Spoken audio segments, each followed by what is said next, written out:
Hey, what's up, guys, and welcome to the first episode of Real Talk TV. I'm your host, Lionel Wright, aka the Black Hawaiian, and I'll tell you what, guys, we have a very fun and exciting show today.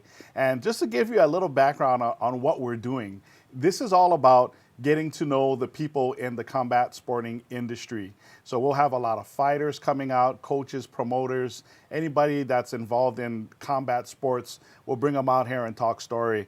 And so just to introduce you guys right now, this is our first guest and a good friend of mine, guys. I want to introduce you to Andrew Garcia. He is the owner and the promoter of Star Elite Cage Fighting. How's it going, my man? What's up, man? How you doing, Lionel? All right. So first of all, I got to thank you very much for coming on the show. You're a brave soul, man. Yeah, I'm ready. You know, everybody can see who I am. That's good. That's good. So, basically this show is designed just to kind of sit down and talk story. I want people to know, the real Andrew Garcia and really, get to know you not only from the fight perspective, but you as a person, So, with that being said, I got a couple of questions and I just want to kind of go over and just find out a little more about you, all right? All right. So, first of all, Andrew Garcia, you are born and raised here? Yes, born in Honolulu at Queens Kapiolani. 1970. All right, in Kapiolani, 1970. Oh, right, you're going back. All right. Old school. So you're born in Honolulu, Hawaii. Where were you raised at? I was raised in Aiea, Halava housing. Wow, Halava housing. Yeah. All right. So what is your ethnicity? Hawaiian, Chinese, Portuguese, Filipino, and Russian. Whew, I tell you, that's what you gotta love about Hawaii. Everybody's all mixed plate. They're all thrown in together. Yeah, mixed plate. All right, so that's good. So a little bit more about you, elementary wise. What elementary did you go to? Well, I started off at Aiea Elementary, and then my parents ended up moving out, and we ended up moving to Pearl City, and we was like on a borderline between Pearl City and Aiea, but all my cousins and my friends and all that went to Aiea, so we decided to go to Aiea. So you went to Aiea Elementary? We went to Waimalu Elementary. Waimalu, okay. So Waimalu Elementary and what intermediate? Aiea Intermediate. Aiea, okay. And Aiea High School. And then, the Na'ali, the Na'alis. And so we'll get into Aiea the high school thing in just a little bit. So now, during like your elementary years, man, what kind of sports were you into, or what were you into when you were young, growing up? Football. I started when I was like 5 years old. Papawana days. Skateboarding. Yeah, all the kids would do. Mostly football. So, one of the things that we're kind of talking about, and I got to know a little bit about you, which actually blew me away because as long as I've known you, I've never known this about you. You used to race BMX bikes. Yes. I used to race, back in the 80s, with Moki Fernandez, John Lacuna, Kevin Sano. So you're talking about like how old was this? I was probably like 14, 15, 16. Wow. And so how well did you do in the sport? Well, I was like one of the best in my division, my age bracket. So were you one of the best guys statewide or? Well, I was statewide. I went to Big Island. I beat the best in Big Island. I went to Maui. I beat the best in Maui. I went to Kauai. Beat the best in Kauai. Wow. That's pretty awesome, and that's one of the things that I never knew about you, and through our recent conversations I found that out. Besides that, what else have you done as far as like race wise? Race wise? Oh, after BMX, then I got into motocross. Motocross, okay. Yeah. How did you do in that? Did you find success in that as well? I was doing good. I was winning first and second place until I crashed, and my parent, my mom, them told me that, they don't want to bury me. They want me to bury them. So they sold my dirt bike. All right. Yeah. So that was the end of that. Yeah. All right. So now coming into high school, what kind of sports were you involved in with high school?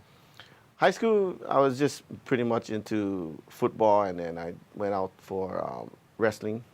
Okay. How did you do in wrestling? I didn't do so well. I did okay. How many years did you wrestle? 1 year. Okay. And football? Football, I played 3 years.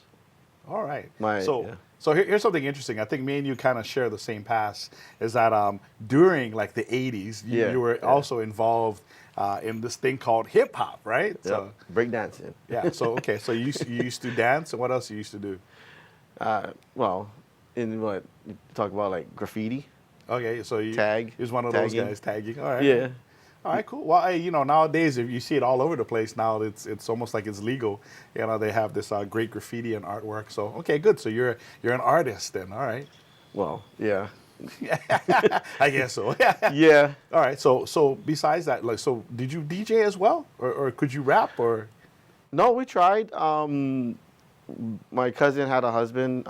He used to do DJing, so we used to go over to the house and practice, put on the headphones and then turn them and then you listen and then, we practice, but, it wasn't that good.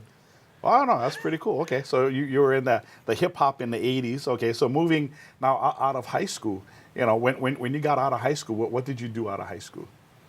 Out of high school, went into the military, Okay, so you served in what the branch? Army National Guard, All right. How long did you do that for? 4 years.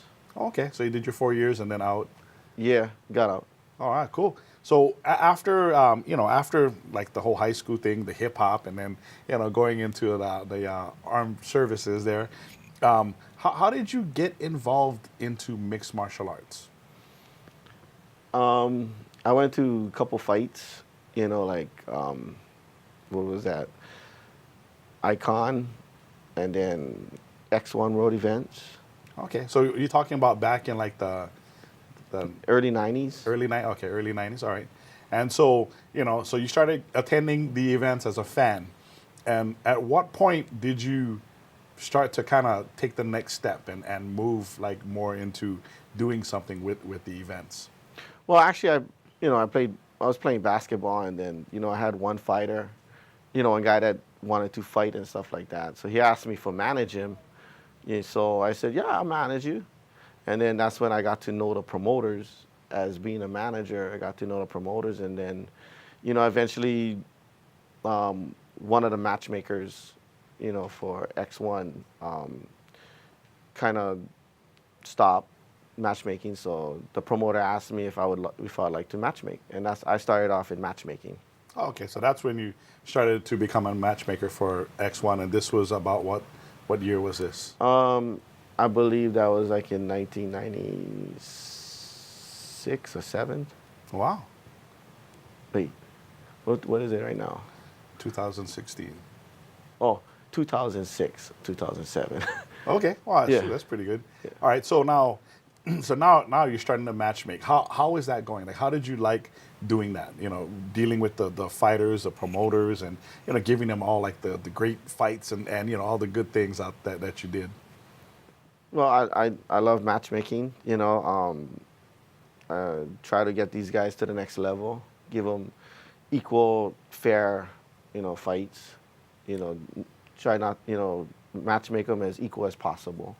All right. So, I know this for personally myself is that I've noticed that out of everybody that I've seen in the fight industry that have been matchmakers, you actually have a great rapport with a lot of the coaches and the fighters themselves. What do you attribute that to? Communication and trust, just like a relationship. They give you names and you go and look for the best match there is, and eventually they move up to the next level, so you just got to give them, experience, so that's pretty much what it is. Wow, wow, that's pretty good. I mean, I don't know, it seems like you're doing something different because you get a different response that I've seen personally from a lot of the fighters and the coaches. So I mean, that speaks to your testament of being a great guy. So that's pretty good. So now you're matchmaking for X1. During this time, what are some of the highlights that you were a part of with X1 World events and matchmaking for them? We, highlights, we got to was doing the Blaisdell Arena, champions, and, well, at that time, somebody else was matchmaking the Blaisdell Arena. You know, I did other shows like Maui, Big Island, well, Kona, you know, and the ones down here in Oahu, you know. So we had guys like Max Holloway, you know, doing fights and stuff. So, you know, Nico Vitale, you know, all these guys, Egan Anoy. I mean, I was just gonna ask you to mention some of the fighters that you work with. Okay, that's good. So now, you know, so you're working for X1 World Events, and then all of a sudden, you know, for you, it's time for you to turn a page. And so after leaving X1 World Events, what do you do next? well, I went to Las Vegas, and I was working with this one promoter in Las Vegas. We was doing Hawaii versus, you know, the mainland. So it's Hawaii versus the mainland. All right, so that was kind of like your first part of stepping away from X1, I guess would be that. So now, you know, brings me to this is like, when did you decide that you wanted to do Star Elite Cage Fighting? First of all, like, how did you come up with the name? That's one of the questions I have. Well, you know, if you look, you know, a star is like a symbol, really, you know, on the U.S. flag, on China, and everywhere. It's a really, star is really, you know, a symbol, you know, for greatness. So, you know, I came up with star, you know, star, and then elite is, you know, I wanted to be more professional, you know, and cage fighting in a cage. All right, cool. Well, I mean, you know, there's stars all over the place. You know, there's a red star on a green bottle and all kinds of great stuff. So stars all over the place. Yeah. Interesting. Okay, you know, that's one of the personal questions that I wanted to know is how did you come up with that? So now, Star Elite Cage Fighting started in what year? What was that? 3 years ago? What is 3 years ago? Yeah, so it's like 2013.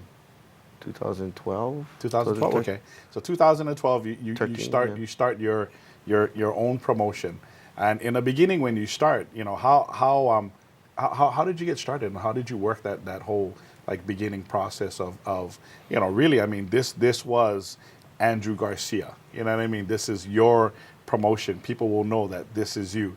When you first started, like what was your vision of getting that going, and what did you want people to I guess to see, or what was the difference that you were going for in the industry? I was going for, you know, getting the fighters, you know, a lot of experience, you know, and to me it didn't matter if you was 0-9. It didn't matter if you sold tickets or not. You know, if you wanted to fight, you just say, hey, Andrew, can I fight? You know, I've been training and this and that. Because there was a lot of promotions that they was just picking and choosing fighters. And, you know, to me, I don't pick and choose. You know, if you like fight, give me a call, you know. And Simple as that. Huh? Just simple. You know, I'll go look for you a match, you know. And that was, I think the difference between me is I didn't care about what your record was, how much tickets you sell, you know. It's how, if you go out there and you perform, you know, and you give you 110%. You know, and then if you ask me, hey man, I lost, you know, when's the next event? Can I fight again? You know, if you have the heart, you know, to fight and you want to be in this sport, then hey, give me a call and I'll put you on. All right, that sounds good. So, you know, now, you know, Star Elite Cage Fighting is happening now. It's been about 3 years. How do you feel that it's going so far? It's going really well. Oh yeah, it's going really well. You know, it's going, you know, going to the next level slowly, but it's getting there. You know, it's going. We're hopefully I was planning to go Blaisdell this year, you know, but I had to, you know, pull back on that, you know. But hopefully this year I'm gonna go Neighbor Islands, you know. So I'm working on that right now. All right, that's good. So, you know, the whole MMA thing is doing well for you. You got the promotion going. It's basically, you know, what you wanted to do as far as like becoming a promoter and whatnot. And you kind of touched on this a little bit already. But what is the future, or what do you see in the future for Star Elite Cage Fighting? Where do you want to not only take like your promotion, but where do you want to take the industry itself? If you are the person with the steering wheel, where do you want to take this sport? Well, I want to take this sport all over the world. You know, it's just gonna take time, you know, and resource of how do you get to the next island or next, you know, either U.S. or Asia or Europe. You know, All right. So for you, it's in the plans. You're looking at taking Star Elite cage fighting abroad eventually. abroad, yes. All right. Okay. Cool. So one of the other questions I wanted to ask you is this: is what can you give us, I guess, an example of one of your favorite stories that or incidents that happened in mixed martial arts? Favorite story. If you could choose one, I mean, I know you got a lot of great things that happened to you in the industry working with X1 and you know moving on to like Hawaii versus the mainland. But what is that one like situation that really sticks out in your head? You know, where you did something that you were real happy or proud of. When I actually trained and got into the cage and fought, that you know I wanted to see what does a fighter go through, you know, and I wanted to see how to, you know, they cut the weight, you know. I was like 225, I had to get down to 185. I wanted to see, can I reach 185 from 225? You know, what diet I gotta go through, how, you know, after work I gotta go, you know, train. You know, I wanted to go through all those. I wanted to see why is the fighters so intense at the weigh-ins, you know, and they're so hungry and they're so, you know, they get so grumpy and stuff, and so I just wanted to just see what a fighter goes through, you know, to the end, to get into, build up all the way and to get into the cage, you know, and to fight. So let me get this right. So you've been a manager, Yeah.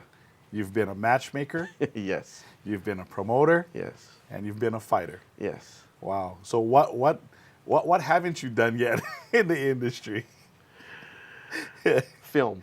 Film? Okay. Well, hey, right now we're taking care of this right now. Let me tell you. All right. So wow. I mean, you know, you've pretty much done everything in the sport. You know, so that's good. For somebody that's watching right now out in the audience, so like a young kid that wants to get into the sport or has a dream of becoming like a fighter, an MMA fighter, what would your words of wisdom be to the people out there, the kids out there? Start young. I mean, you know, learn, you know, take up boxing first, you know, work your way up into judo, you know, wrestling, you know, kickboxing. I mean, learn everything as you can while you're young. You know, then that way, when you become older and when you turn, because you cannot fight in MMA until you turn 18. So from the time you start training to you turn 18, you can fight everything else except mixed martial arts, MMA. So when you talk about everything else, what are the other types of combat sports that you're talking about? Well, in Hawaii, we get boxing, kickboxing, triple threat. Which is? Triple threat is 1 minute boxing, kickboxing. Well, the first round is First boxing, round, kickboxing. yeah. Second round is boxing with takedown. You get points. And then the third round is just strictly grappling. Okay. So besides that, and then what else do they have? Then you got pankuration. That's almost like MMA, but with MMA gloves. But when you get to the ground, it's just strictly grappling. No, Only striking on a stand-up. Yeah. Okay. Yeah. And there's XMA, Which is? with MMA gloves, stand and bang. You know, if you go to the ground, you stand you back up. So it's like kickboxing with mixed martial arts gloves. Yeah, with like kickboxing with boxing and Muay Thai, pretty much. Wow. So as you can tell, guys, we got a lot of great stuff out there. So, you know, thank you very much for coming out, Andrew. We really appreciate it. Sure. And if you guys want to find out more about Star Elite Cage Fighting or Andrew Garcia, where's a good place to go? You're on Facebook, right? Yeah, on Facebook, on Star Elite Cage Fighting, and then on Instagram, Star Elite Cage Fighting. All right, guys, with the Black Hawaiian.